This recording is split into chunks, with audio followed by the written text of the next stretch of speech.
जनवरी की एक ठंडी रात, आप अपने कमरे में बैठे हैं। आपको याद है कल क्या हुआ था? लेकिन सामने वाला कहता है, ऐसा कभी हुआ ही नहीं। आप रुकते हैं, सोचते हैं, क्या सच में गलती मेरी है? यहीं से शुरू होता है गैसलाइटिंग। गैसलाइटिंग एक ऐसा साइकोलॉजिकल मैनिपुलेशन है जो धीरे धीरे आपकी रियलिटी को डिस्टॉर्ट करता है।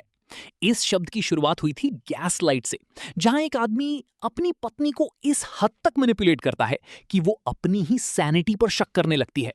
लेकिन ये सिर्फ फिल्म नहीं है, ये आज की रिलेशनशिप्स में हर दिन हो रहा है।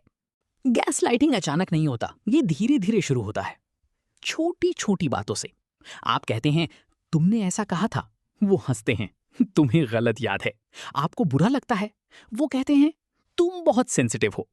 पहले ये मजाक लगता है, फिर कंफ्यूजन, और फिर आप अपनी ही दिमाग पर शक करने लगते हैं।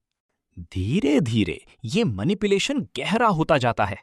अब आप हर बात कंफर्म करने लगते हैं, हर मेमोरी पर डाउट करने लगते हैं। आप सोचते हैं, शायद मैं ही ओवर रिएक्ट कर रहा हूं।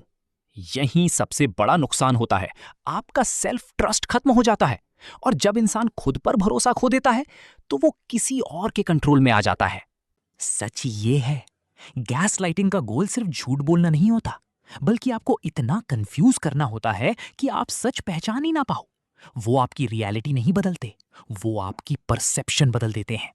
और एक बार परसेप्शन बदल गया, तो कंट्रोल उनके हाथ में चला जाता है।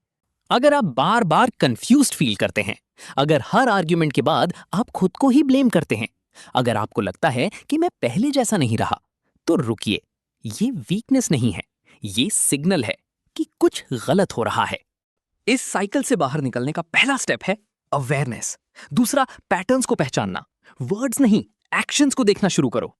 चीजें लिखो, अपनी मेमोरीज को डॉक्यूमेंट करो। और सबसे इंपॉर्टेंट, खुद पर भरोसा वापस लाओ।